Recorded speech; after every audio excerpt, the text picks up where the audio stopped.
एक छोटे से गांव में दो दोस्त रहते थे, रामू और शामू। दोनों बचपन से साथ खेलते, साथ पढ़ते और हर काम मिलकर करते थे। गांव के लोग उनकी दोस्ती की मिसाल देते थे। लेकिन दोनों के स्वभाव में एक बड़ा अंतर था। रामू मेहनती और ईमानदार था, जबकि शामू थोड़ा लालची और जल्द अमीर बनने का सपना देखता था। एक दिन गांव में खबर फैली कि जंगल के पास वाली पहाड़ी में कोई पुराना खजाना छिपा हुआ है। ये सुनकर शामू बहुत उत्साहित हो गया। उसने रामू से कहा, अगर हमें वह खजाना मिल जाए तो हमारी जिंदगी बदल जाएगी। रामू मुस्कुराया और बोला, खजाने के भरोसे रहने से अच्छा है मेहनत करना। लेकिन अगर तुम जाना चाहते हो तो मैं तुम्हारे साथ चलूंगा। अगली सुबह दोनों दोस्त पहाड़ी की ओर निकल पड़े।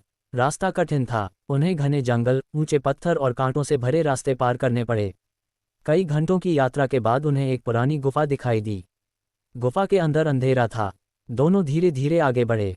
कुछ दूर जाने पर उन्हें एक पुराना लकड़ी का संदूक दिखाई दिया। संदूक देखकर शामू की आंखें चमक उठीं। उसने जल्दी से संदूक खोला। अंदर सोने के सिक्के और कुछ कीमती गहने थे। शामू खुशी से चिल्लाया, हम अमीर बन गए। लेकिन तभी रामू की नज़र संदूक के अंदर रखे एक पुराने कागज पर पड़ी। उस पर लिखा था, ये खजाना गांव के मंदिर की संपत्ति है। जो इसे अपने स्वार्थ के लिए ले जाएगा उसे कभी सुख नहीं मिलेगा। रामू ने कहा, ये खजाना हमारा नहीं है। हमें इसे गांव के मुखिया और मंदिर के पुजारी को सौंप देना चाहिए। शामू को ये बात पसंद नहीं आई। उसने कहा, इतनी मेहनत हमने की है, थोड़ा हिस्सा तो हमारा होना चाहिए। रामू ने समझाया, गलत तरीके से मिला धन कभी खुशी नहीं देता। लेकिन शामू नहीं माना। उसने चुपके से कुछ सोने के सिक्के अपनी थैली में रख लिए। फिर दोनों गांव लौट आए और बाकी खजाना मुखिया को सौंप दिया। मुखिया और गांव वाले उनकी ईमानदारी से बहुत खुश हुए। पूरे गांव में उनकी प्रशंसा होने लगी। लेकिन शामू मन ही मन सोच रहा था कि उसके पास तो पहले से ही कुछ सोने के सिक्के हैं। कुछ दिनों बाद शामू ने उन सिक्कों को बेचकर बहुत सारा सामान खरीद लिया।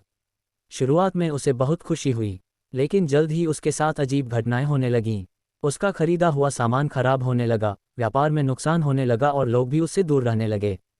दूसरी ओर रामू पहले की तरह मेहनत करता रहा। उसकी ईमानदारी और अच्छे स्वभाव के कारण गांव के लोग उस पर भरोसा करने लगे। धीरे धीरे उसका छोटा सा व्यापार बढ़ने लगा और उसकी आमदनी भी बढ़ गई।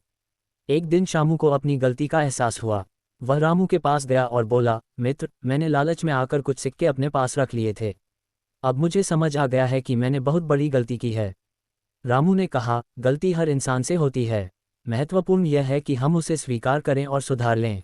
शामू ने बचा हुआ धन मंदिर को लौटा दिया और गांव वालों से माफ़ी मांगी।